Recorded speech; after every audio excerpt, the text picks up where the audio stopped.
2 ദിവസം മുമ്പ് car repair ചെയ്തിരുന്നു. ആ കട ഇന്നലെ രാത്രി 8 മണിക്ക് അടച്ചിരുന്നു. പാക്കേജ് തെറ്റായ അഡ്രസ്സിൽ ഡെലിവർ ചെയ്തിരുന്നു. ഇങ്ങനെയുള്ള പാസീവ് വോയിസിലെ സിമ്പിൾ പാസ്റ്റ് ടെൻസിൽ പറയുന്ന സെൻറ്റൻസസ് എങ്ങനെ ഇംഗ്ലീഷിൽ പറയാം എന്ന് നോക്കാം. 2 ദിവസം മുമ്പ് കാർ റിപ്പയർ ചെയ്തിരുന്നു. The car was repaired 2 days ago. ഇതുപോലുള്ള സെൻറ്റൻസിൽ ഓർത്തിരിക്കേണ്ട ഗ്രാമർ റൂൾ, ദ കാർ എന്നത് സിംഗുലർ ആയതുകൊണ്ടാണ് അതിനുശേഷം വാസ് വന്നിരിക്കുന്നത്.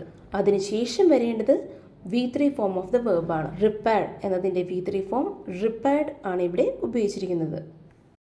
The car was repaired. Car repair ചെയ്തിരുന്നു. 2 days ago. 2 ദിവസം മുമ്പ്. ആ കട ഇന്നലെ രാത്രി 8 മണിക്ക് അടച്ചിരുന്നു. That shop was closed at 8 PM yesterday. That shop was closed at 8 PM yesterday.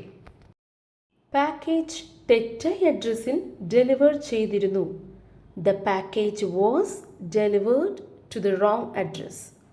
The package was delivered to the wrong address. ഇതുപോലുള്ള ഡെയിലി വീഡിയോസിനായി പ്ലീസ് സബ്സ്ക്രൈബ്.